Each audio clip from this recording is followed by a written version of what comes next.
Good evening, Los Angeles. Manifold here. I hope everybody is having a phenomenal day today. With the release of Season 2 for Call of Duty Black Ops 6, not only did we get a new zombies map, but we got 4 new weapons in the Battle Pass as well.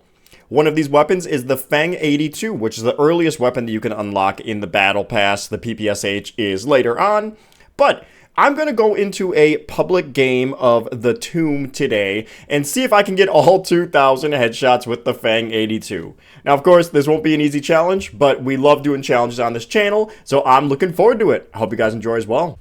Alright, jumping into our game here, and I can understand the controversy going on with the Tomb right now. I know there are a lot of people saying that the map is small and pretty lackluster, but given the map is smaller, I enjoy the smaller maps. I love the aesthetic of the Tomb, especially the Dark Ether Nexus.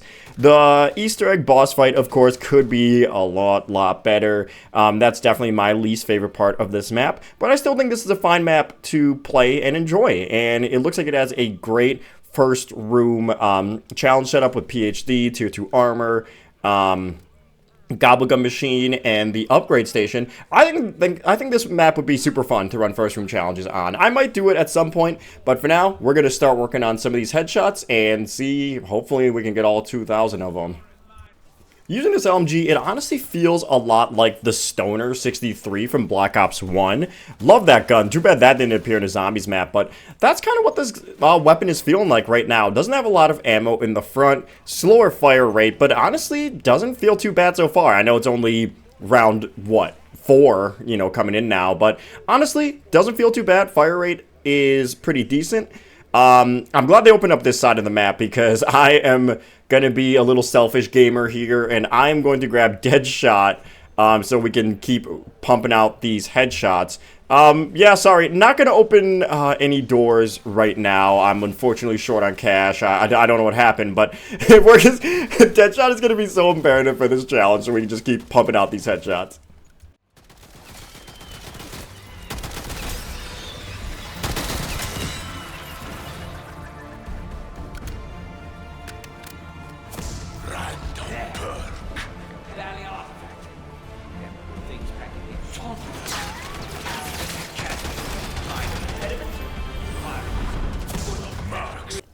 Glory to the Sam Trials. Sam Trials, we give you glory. Sam Trials. Of course, out of all the challenges I get, it has to be hip fire, but for the glory of the Sam Trials, I must complete this hip fire challenge. Ah yes, the glorious wonders of the Sam Trial machine. Now let's see what it gives. Why do I even try at this point? I shouldn't have even gotten out of bed this morning. Alright, so now we finally have enough points to upgrade this gun, and it turns into the Saw Lion, I think it's called.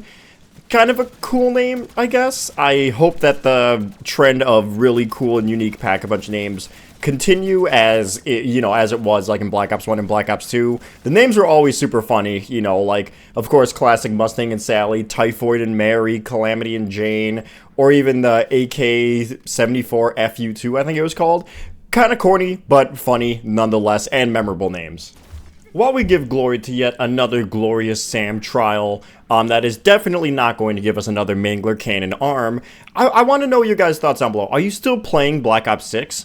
And if you are, have you played any portion of DLC 2 or played the Tomb? What do you play specifically? Because I've seen people in multiplayer are having a pretty good time. I've seen the new guns and the new maps, of course, aren't the greatest, but they don't need to be. It's new content to play that's free. Of course, Warzone is a dumpster fire still right now with cheaters, bugs, and a very stale meta that's still going on. Zombies, of course, is what we're playing and mainly post about on this channel. I feel like we got a very good update. Of course, the boss fight, in my opinion, for the Easter egg of the Tomb needs to be tuned down maybe a little bit more, especially once you get to the step with the Sentinel Artifact.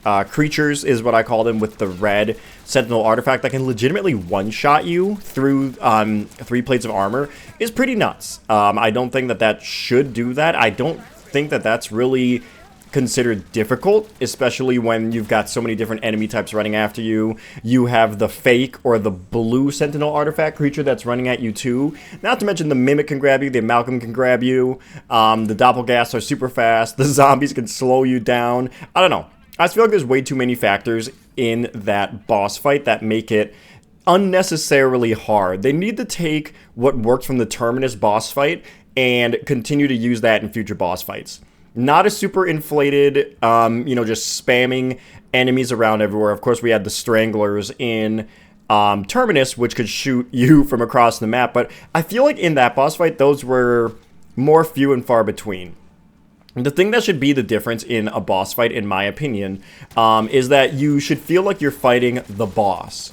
You should not feel like you're fighting the enemies that are summoned around the boss. You should feel like you're fighting the boss. Citadel de Mort did this super, super well. Terminus did this extremely well as well. I'm not including Liberty Falls because Liberty Falls didn't really have a singular boss.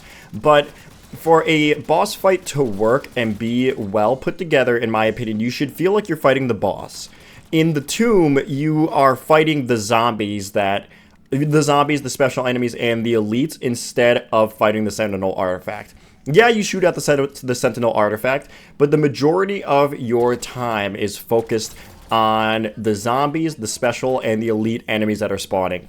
It's not focused on the singular boss, like in Terminus, like in Citadel de Mort, but that's just my opinion. I feel like those fights, of course, and I feel like the majority of the community agrees, those fights are light years better than this fight here.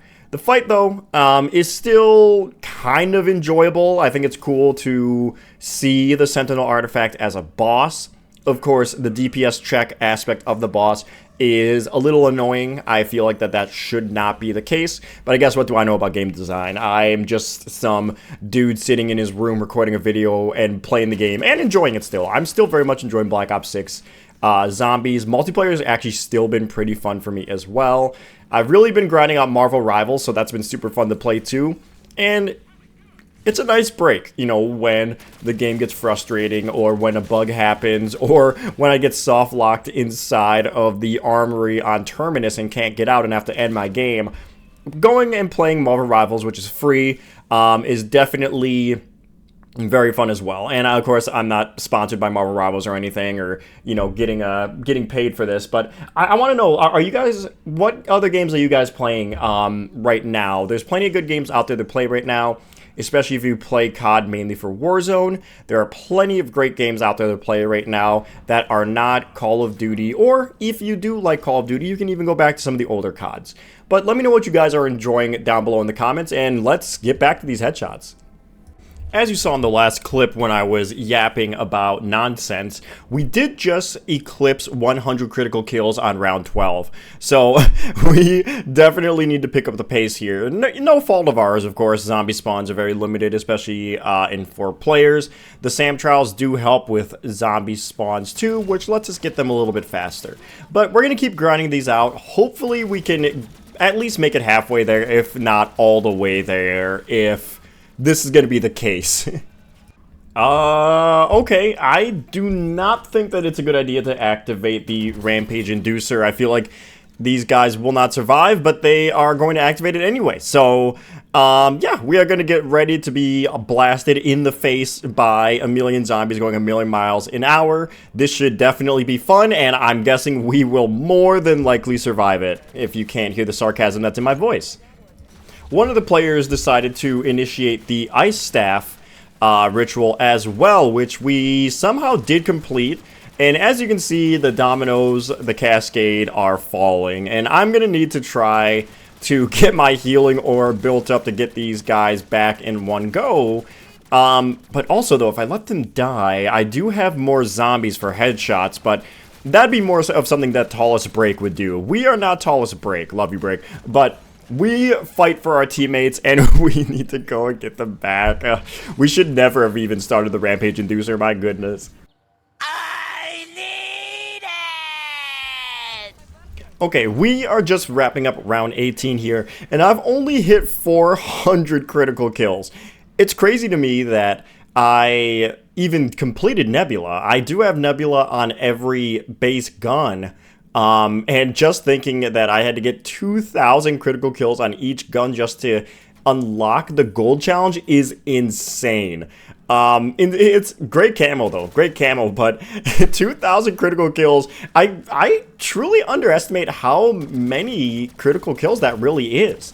Just being here in a normal game, directed mode helped greatly with getting those critical kills, especially on Liberty Falls, but getting them in a base game is pretty difficult too. Just eclipsed round 20 here, and we are just under 500 critical kills, but I also noticed that I've got 10 revives. It's, okay, I guess.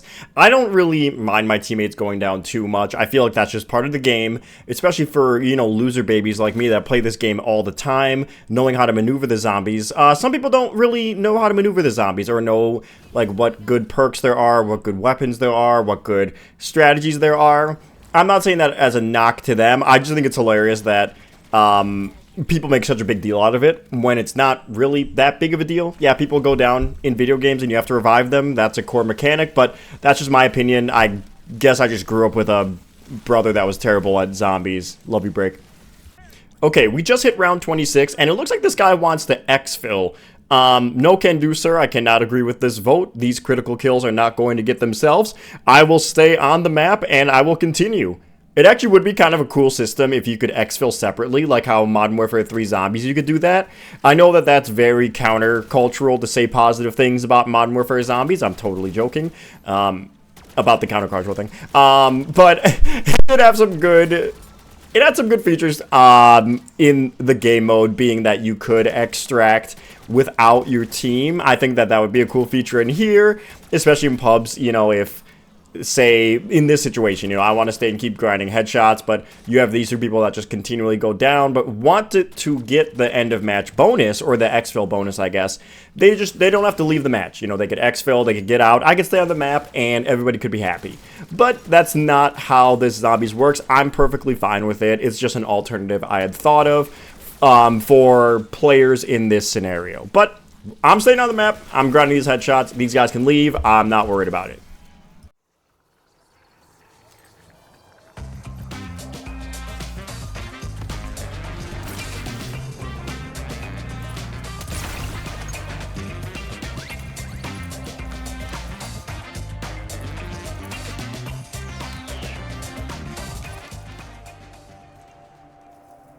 Alright, we have just hit round 31. Looks like we have a little over 1,000 critical kills, which is a lot better than I thought it was going to go. Yellow wants to exfil, but unfortunately, Yellow, I'm sorry, I cannot exfil. These critical kills need to continue. I'm sure he'll end up leaving soon. That is perfectly fine. I need to get as many critical kills as I can. I need to see if I can hit the full 2,000. I don't think I'm going to. As you can see, it's just the two of us left now. The other two had left the match after continually going down. But, hey, we'll continue and see how far we can get. Well, it's just me. I'm all by myself. I'm all by myself. It's just me. It's just me. Jokes aside, looks like we finished with around 1,200 critical kills for the Feng. Pretty good gun. I really enjoyed using it. I'm hoping that we can unlock some more attachments. I hope that the extended mags goes up to at least 100 when pack a bunch, because this gun seems pretty good. Compared to the other LMGs. I still think the XMG is probably still the best LMG to use, but that's just my opinion. Hey, I really appreciate you guys for watching this video. I definitely will be making more videos for this challenge when I unlock the other guns, but I hope you guys stay hydrated. I hope you enjoy the rest of your day. Take care, guys.